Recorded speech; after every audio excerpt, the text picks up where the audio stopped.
tudo isso é importante de a gente dizer que essa movimentação acontece devido à contração muscular. Isso é feito com base na variação de pressão, né, dentro do nosso sistema respiratório, que é devido à contração muscular e que faz com que o ar ele entre e saia de dentro do nosso sistema respiratório. Então, isso aqui é fisiologia básica, gente. Isso aqui nada mais é do que o conceito básico de um fisioterapeuta respiratório.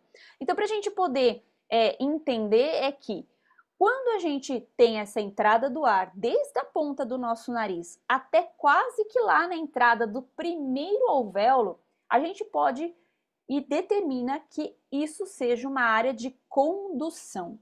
As vias aéreas condutoras, o próprio nome diz, ele só conduz, ele leva o ar até um local.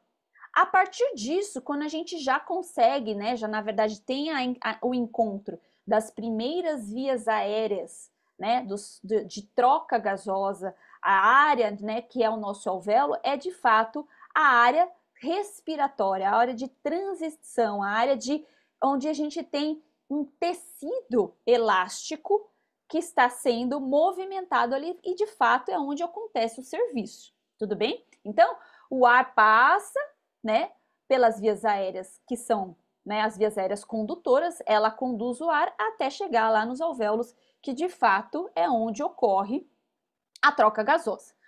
Com base nisso, a gente consegue entender que daqui para cima, certo?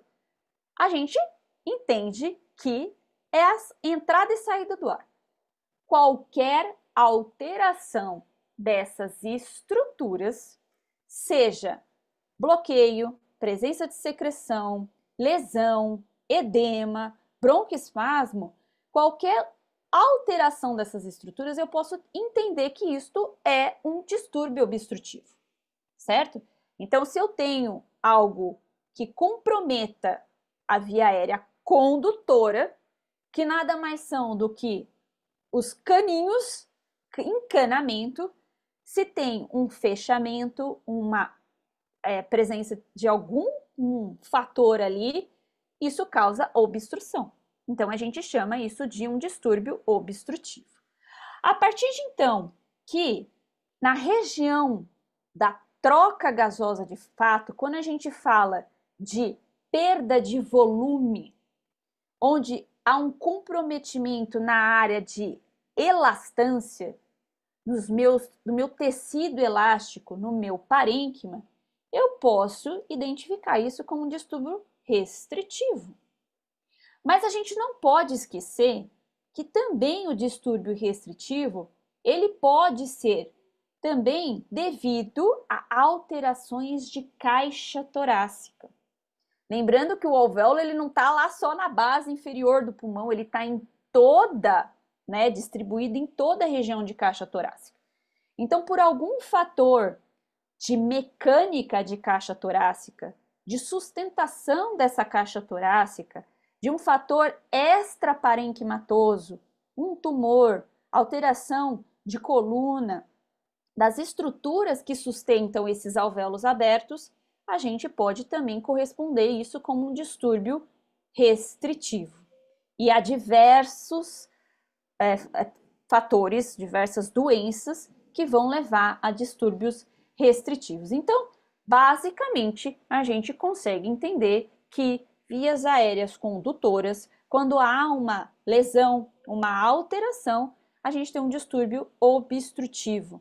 E aí, quando a gente tem uma alteração de parênquima do volume de ar, é um distúrbio restritivo. Então, basicamente, é isso que a gente precisa entender. Bom, vamos falar agora de uma forma isolada do distúrbio restritivo.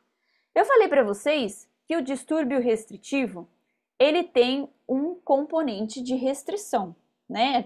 Quando a gente fala, na verdade, de restrição, a gente fala de doenças que comprometam os alvéolos, não necessariamente a estrutura apenas do alvéolo. A gente pode ter um dano do alvéolo, mas um dano externo que vai fazer com que o alvéolo perca a sua função, que é volume pulmonar. É perda de volume. Ó, é alteração naquela parte da equação do movimento, né? Onde não vai ter uma variação do volume e a gente vai ter uma perda da elastância, vai ter um comprometimento elástico sobre isso, tá? Bom, o distúrbio restritivo, a gente, como eu comentei com vocês, podem ser basicamente por dois fatores. A gente pode dividir assim. Primeiro, pelo sistema, alteração do sistema osteomuscular, por alteração da mecânica da caixa torácica e também por um componente de alteração de mecânica abdominal.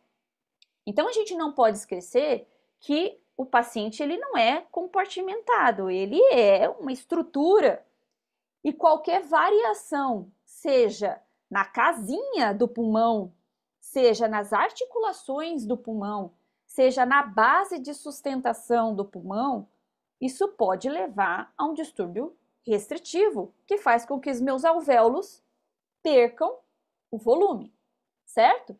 E aí, a partir disso, a gente fala que ocorreu uma alteração mecânica que pode ser por vários fatores. Meu paciente ele tem uma fraqueza, aí a gente começa a pensar em pacientes com disfunções neuromotoras, né? Alterações de tônus, pacientes neurológicos, eles têm um componente restritivo muito comum. Rigidez articular, alteração mecânica, por exemplo, escoliose, fraturas, ou até quando a gente fala de um componente, né, de posicionamento, tá? Então a gente não pode excluir a caixa torácica. Mas a gente também tem um outro componente que eu falei para vocês que leva a distúrbio restritivo, quando a gente tem uma causa direta parenquimatosa, do parênquima, do tecido pulmonar. Ele pode ser de fato da estrutura alvéolo ou extraparenquimatoso, como por exemplo tumor, presença de líquido, certo? Outros órgãos, uma ascite, uma hepatomegalia, que vai fazer com que haja uma compressão dessa estrutura, certo? E quando a gente entende que é isso, aí a gente tem um componente elástico sendo prejudicado. Aí a gente fala do alvéolo. Ele não está fazendo serviço.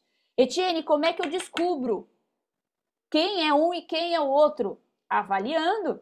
Então a gente tem métodos avaliativos para identificar quem é o maior distúrbio comprometedor desse meu paciente. Então eu tenho que avaliar. E qual é o método avaliativo para eu determinar uma fraqueza, uma alteração de tônus, uma rigidez articular, mecânica?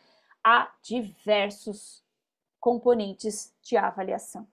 A gente pode usar certometria, a gente pode usar a prova de função pulmonar, peak flow. A gente tem os novos recursos do Power Brief que nos determinam aí o S-index, que corresponde à força dinâmica dos músculos inspiratórios, a manovacometria e a ferramenta hoje mais utilizada, mais tecnológica que vem sendo utilizada pelo fisioterapeuta é a ultrassonografia pleuropulmonar e a ultrassonografia de análise de fato das estruturas musculares do pulmão. Agora, para eu saber se o problema é alvéolo, só é alvéolo, é a mesma coisa, eu tenho que fazer a avaliação. E a gente tem hoje também ferramentas, prova de função, a espirometria, o uso da ultrassonografia como um protocolo de análise do parênquima pulmonar, então a gente já consegue identificar a atelectasia, reverter a atelectasia olhando para ela muitas vezes, e obviamente exames de imagem que nos auxiliam para a gente entender se é um componente, né, se pode ser uma pneumonia, atelectasia, entre outros fatores, tá? E o tratamento é em base com o que a gente avaliou.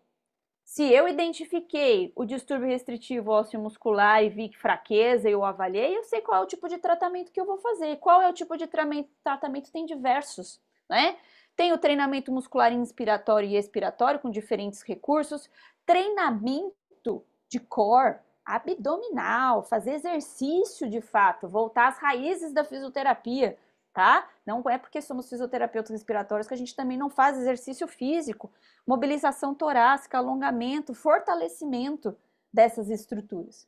E aí, a partir de então, se eu tenho identificado um distúrbio restritivo de origem parenquimatosa, a gente tem que fazer o quê, minha gente? Técnicas volumétricas, técnicas de incremento, técnicas que nos dê pressão para reverter e melhorar o volume pulmonar. A gente sabe que as doenças restritivas, elas têm um impacto específico, tá?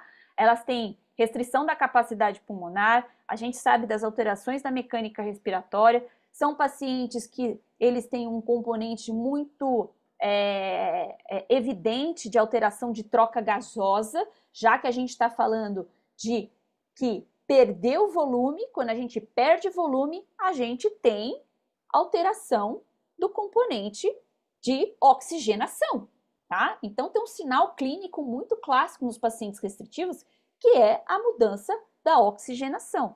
E eles ficam muito mais suscetíveis a riscos de infecções respiratórias, tá?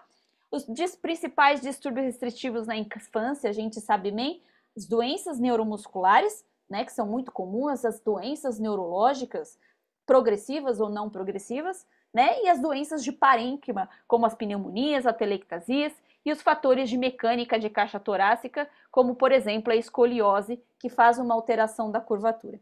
Então, a partir do momento que a gente identifica, a gente avalia, a gente pode, de fato, entender o que está acontecendo. Nesse caso básico de um paciente nosso, a gente identificou que é um distúrbio puramente parenquimatoso. A estrutura, a gente fez a avaliação com base na espirometria, a gente fez a avaliação dela com base na ultrassonografia e a gente conseguiu identificar, óbvio, com o exame de imagem também, de uma forma simples. Então, né, a gente vai desde a avaliação mais básica, com menos custo, até avaliações até mais específicas, como, por exemplo, a ultrassonografia. Mas com muito pouco, a gente consegue trazer uma análise e resultados muito bem a esses pacientes, tá? Então, para vocês terem uma ideia, identifiquei o distúrbio, tratei, e eu faço acompanhamento, né? Eu consigo fazer um acompanhamento com, por exemplo, a espirometria, e a gente identifica uma melhora da capacidade pulmonar dessa paciente apenas em pouquíssimos dias, como, por exemplo, nesse exemplo que eu trouxe para vocês, em 15 dias, em poucas sessões, a gente transformou esse pulmão nesse pulmão, porque a gente soube avaliar, né, identificar quais são os distúrbios para poder fazer um tratamento de qualidade. Bem como um desse também, onde antes da reabilitação a gente nem sabia que tipo de doença que era, nem a equipe médica sabia o que levou a ter esse tipo de um parênquima pulmonar, mas de fato a gente avaliou e tratou a disfunção, certo? Então é importante a gente levar em consideração essa análise criteriosa para te direcionar ao melhor tratamento. E o distúrbio obstrutivo? Como é que a gente faz? A gente também tem que ter esse mesmo raciocínio. O distúrbio obstrutivo, quando a gente fala especificamente de vias aéreas condutoras, tá? Então, a gente fala das vias aéreas que levam e traz o fluxo de ar. A base da equação do movimento é aqui, a variação do fluxo, e a gente precisa vencer quem? A resistência das vias aéreas. O distúrbio restritivo, a gente também pode levar em consideração os mesmos princípios, mas o distúrbio obstrutivo nos leva primeiro ao método avaliativo, antes de a gente entender de fato o que é que o histórico dessa criança, porque o método avaliativo ele vai nos dizer o tipo de o que é que está levando a esse fator da obstrução. Então a gente tem os métodos avaliativos dos mais simples até os mais avançados, a ausculta pulmonar, pico de fluxo, espirometria, oscilometria, pletismografia, que são exames que analisam a passagem do fluxo de ar e nos dizem de uma forma mais indireta o local do comprometimento. A partir disso, eu começo a entender a causa. A causa dos distúrbios obstrutivos de uma forma básica, elas podem ser por presença de secreção, por edema ou por broncoespasmo. E qual é o tratamento quando eu identifico a causa do distúrbio obstrutivo? Se o meu problema é muco, gente, secreção, é técnica manual, alguns instrumentais e o próprio exercício físico, certo?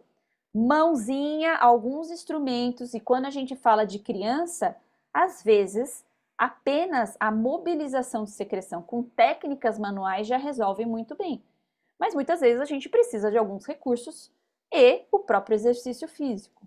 Edema, né, que pode estar associado muitas vezes a outros fatores, a gente não tem como colocar gelo no pulmão, né? Quando a gente tem um edema, né, uma lesão de pé, na perna, no pé, a gente coloca gelo, no pulmão não, então não tem jeito, é medicamentoso. E o broncoespasmo? O broncoespasmo, há um tempo atrás, era só tratamento medicamentoso, mas estudos têm mostrado aí que, além da medicação, a pressão positiva, né, associada ao exercício físico ou a própria pressão positiva, independente do tipo de pressão, ela também nos auxilia à abertura das vias aéreas e à melhora da passagem do fluxo de ar, tá? Quais são as principais doenças obstrutivas presentes na infância aí, né? Desculpa, as principais definições e características, né? É restrição de fluxo de ar, né? Então o paciente ele tem uma dificuldade da passagem de ar. Nas crianças isso é muito evidente, já que o sistema delas de sistema respiratório principalmente, ele é subdesenvolvido. Isso classifica muito uns sintomas como tosse, falta de ar, as distorções torácicas, as retrações, tá? E super importante o diagnóstico, não só a avaliação, mas o histórico também nos auxilia muito. Os principais impactos é a dificuldade respiratória, a restrição do fluxo de ar e, consequentemente, a sobrecarga cardíaca, né? Então, isso leva a alguns componentes específicos dos distúrbios respiratórios. Os principais exemplos aí que a gente tem, né, é a asma, a bronquiolite, a doença obstrutiva crônica, né, aqueles pacientes que ficaram muito tempo sob ventilação mecânica, em terapia intensiva, em uso de oxigenoterapia, a broncodisplasia, por exemplo, é um exemplo de doença obstrutiva crônica, e a fibrose cística também é uma doença de característica obstrutiva. Os principais fatores, né, das doenças obstrutivas, complicações da obstrução, é que quando a gente não tem um componente de obstrução, isso pode levar a um fator da hiperinsuflação. O ar entra, mas ele tem muita dificuldade de saída exatamente pela mecânica e o componente das vias aéreas condutoras. E essa hiperinsuflação vai levar a uma diminuição da capacidade inspiratória, né? E isso causa uma sobrecarga muscular. Então, é uma característica muito comum dos pacientes obstrutivos evoluírem com um grau onde a gente pode analisar com escalonamento do desconforto respiratório ou até da sua gravidade. Então, aprisionamento aéreo, hiperinsuflação e diminuição da capacidade inspiratória são dos principais fatores que nos direcionam e nos identifica da gravidade. Quando um paciente que tem uma disfunção obstrutiva apresenta uma atelectasia, isso já nos denota uma gravidade. O componente está tão fechado que ele causou um outro evento. Ele partiu de um evento obstrutivo e levou a um evento restritivo, né? E além disso, sobrecarga dos músculos respiratórios, tá? Então a gente tem um escalonamento das doenças obstrutivas. E aí a gente tem o que para tratar, né, esses pacientes? A gente tem as técnicas manuais, que hoje a gente tem bem descrito a ação dela, das técnicas expiratórias, principalmente as técnicas expiratórias lentas, na depuração das secreções das vias aéreas, com excelentes resultados por causa de ações, até ações físicas, né, como por exemplo o Milking Effect, que auxilia na quebra, né, e no cisalhamento da secreção. Isso facilita a saída por mudança e variação de fluxo, e principalmente pela característica da anatomofisiológica das crianças. A pressão positiva, né, que vem aí como um adjuvante no tratamento das doenças obstrutivas, né, onde a gente não só determina uma pressão positiva em área de troca gasosa, mas também nas vias aéreas condutoras e facilitando a saída e a mobilização da secreção, né? Então aqui só um exemplinho de um dispositivo extremamente barato, né, e um recurso muito fácil de ser utilizado, como por exemplo o EPAP, né, que tem essa ação da pressão positiva expiratória final e que auxilia na abertura das vias aéreas condutoras, facilitando a mobilização da secreção. Como considerações finais, fazendo um resumão disso, do que eu estou falando para vocês, quando a gente tem um exame, né, desculpa, um distúrbio de restrição, a gente tem que basear do exame ao tratamento. Então, o fator de restrição a gente tem que entender qual é o principal comprometimento. É uma telectasia, é pós-infecção, é agudo, crônico, né? O paciente, ele é um paciente agudo onde ele não tinha nenhum componente prévio, de doença prévia, e ele pegou aquela coisa pontual e a gente vai tratar aquela pontualidade, ou já é um paciente que já tem um histórico já ao longo da vida e que isso leva a um fator de restrição, porque os tratamentos eles mudam, né? É uma doença progressiva ou não progressiva?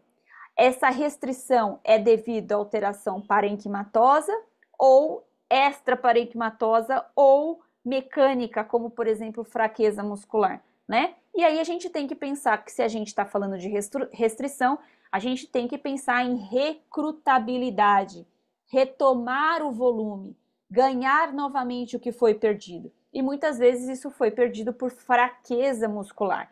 E aí a gente tem recursos de equipamentos de expansão pulmonar, né? E também os próprios equipamentos de fortalecimento. Para o pulmão ficar aberto, ele precisa ficar forte. E os principais desfechos de uma restrição, das doenças restritivas, tá ligado a quem? Se eu perco volume, eu tenho uma baixa oxigenação. Então, é muito característico dos pacientes com distúrbios restritivos eles apresentarem saturação baixa.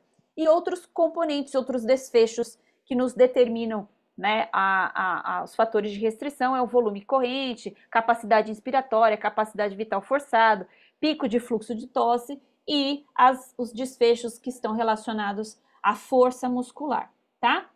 E quando a gente fala, né, de distúrbios, obstrutivos, a gente tem que pensar nesse mesmo princípio. Qual é o fator que levou à obstrução? É secreção? Broncoespasmo? É um paciente que agudizou, ele está agudizado, não no sentido, ele é agudo, ele pegou, por exemplo, uma doença naquele momento, uma bronquiolite, ele não tinha histórico prévio, ou ele é um paciente que agudizou porque ele é crônico, né? Então a gente também tem que saber diferenciar esses pacientes. É sobrecarga muscular? Então, quando a gente fala de obstrução, a gente está falando de calibre de via aérea. Então, a gente tem que tratar com base naquela estrutura. Pressão positiva é secreção? Técnicas manuais? Tem um outro componente que a gente precisa utilizar, a associação de variação de volume, a abertura das vias aéreas, usar algum recurso e um dispositivo de oscilação, por exemplo, e o próprio exercício físico. E quais são os principais desfechos para esses pacientes com distúrbios obstrutivos? Muito clássico na criança são os desconfortos respiratórios. E aí o paciente, quando a gente tem uma análise, principalmente com base numa prova de função, é em relação à capacidade inspiratória e as variáveis muito diretas, como a VF1 e o pico de fluxo expiratório, tá bom? Essa é uma aula de praticamente 4 horas e eu falei em 30 minutos.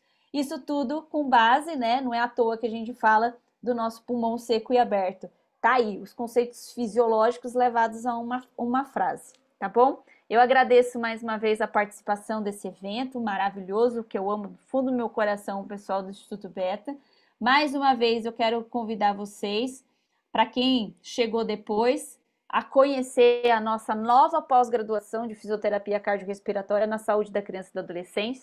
da UTI ao domicílio com um olhar diferenciado no tratamento de diversas disfunções dos pacientes com conteúdo programático que vocês não vão achar em lugar nenhum desse mundo, apenas aqui no Instituto Beta, tá bom? Obrigada mais uma vez, eu tô aberta a questões aí com vocês.